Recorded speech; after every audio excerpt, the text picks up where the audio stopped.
Hey guys, I know it's been a while since I've done any sort of like YouTube tutorial, so I'm here to show you how to shade. So basically what I start with is by opening a layer, right? And then I go in and I select an area. So I'm going to try to draw a circle, but I'm a cheat, right? So I'm going to do it like this using the elliptical tool. And then I'm just going to take some mid-ground color. I'm going to start with gray, and then later we'll make this into a grayscale to color tutorial. Um, so I'm going to go ahead and fill in my circle, right? Okay, so if you want, you can deselect it and then lock the layer, or you can keep it selected. It's completely up to you. Personally, I just don't like looking at the little crawly ants on the screen. I know there's a way to fix that by hitting Control H, but I just feel like I'll forget that it's there, so might as well just not use it like that. So what I'm gonna do now is I'm gonna take a darker color, right? And what I like to do is take a hard airbrush first, and first you've got to determine where your light source is coming from. And I have determined that I want it to come from this general location. So because it's coming from this general location, I'm going to go back to my sphere. I like to work on one layer, but if you don't feel comfortable working on one layer, you don't have to. And then I'm going to just go along these edges and just try to follow along that light. It doesn't have to be perfect because it's going to all get blended out later. And then I'm going to go back using the Alt tool and select that color. Then I'm going to select a lighter color. Then I'm just going to put it on like that. How much you blend this light determines the kind of texture that it is. If the texture is more blended out, it looks more like skin. If it has more of like a spectacle, so like a little dot like that, it makes it look more shiny, so like a metal object, so to speak. Okay, and now what I'm going to do is I'm going to take my blending brush. This one is called Soft Smudge. I will find the link for this one. It's by some user I can't remember the name of right now. Lovely. And now I'm just going to go through and blend out all my edges. It's called the Soft Smudge tool.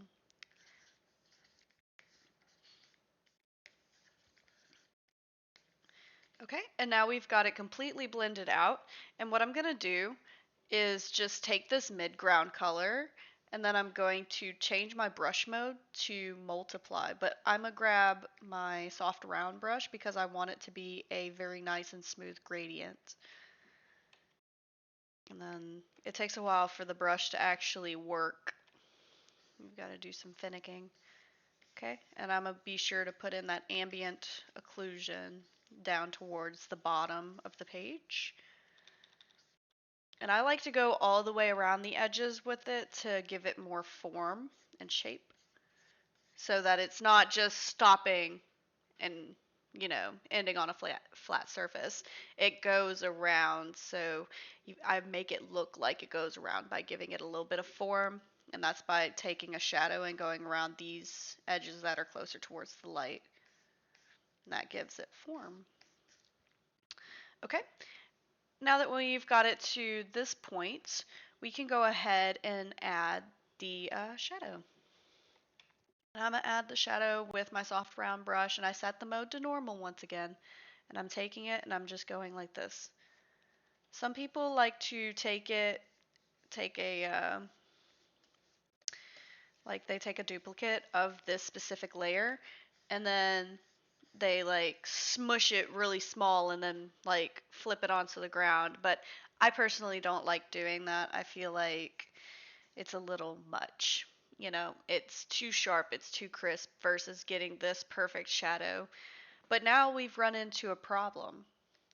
So now this right here blends in too much, that specific area. This one right here blends in too much. So what we do to counter that is take like some sort of like off the wall color.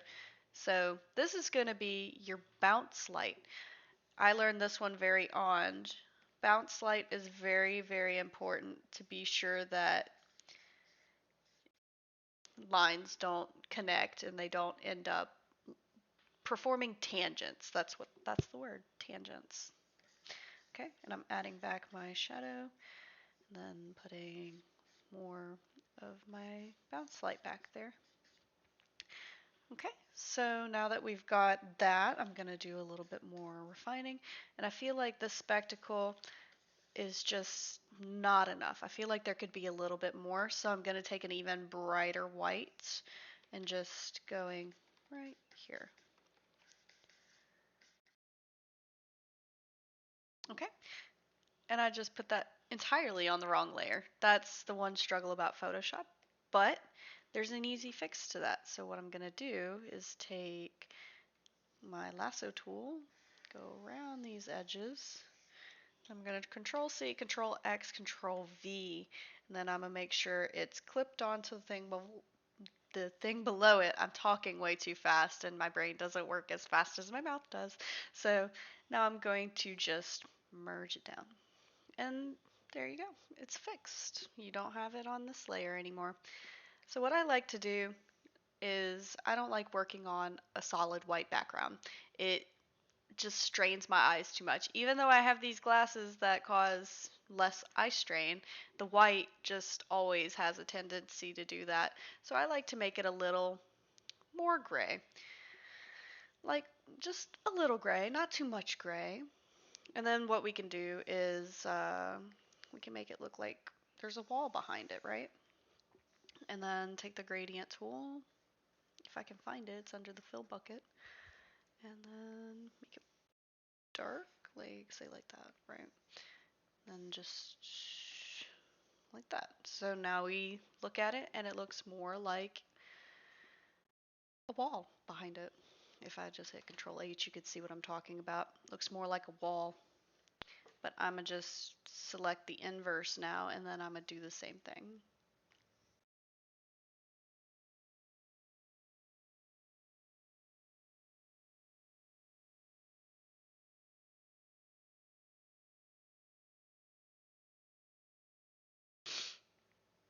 Okay. Now that we've got it looking sort of like a wall, I can now go ahead and put that light source back in because we could see that there's a light source, right? But we can't see where the light's coming from, where it's going, and all that good jazz. So I'm just going to go ahead and include that up here. But I've got to deselect. That's what I'm talking about. I always forget that I've got something selected. And then because it's on a floor, right? You've got to take it and you've got to go kind of around it so you can see where that light's going, and it's going behind the sphere. So I'm gonna have to put that down here. So now you see that the light is going around the sphere and it's not so much attacking it, it's not looking at it, it's not doing anything but providing that, hey, look, there's a light source and it's not hitting the sphere. But I feel like we could go ahead and make the shadow a little longer. So I'm going to go ahead and do that. Not with that brush, but with this one.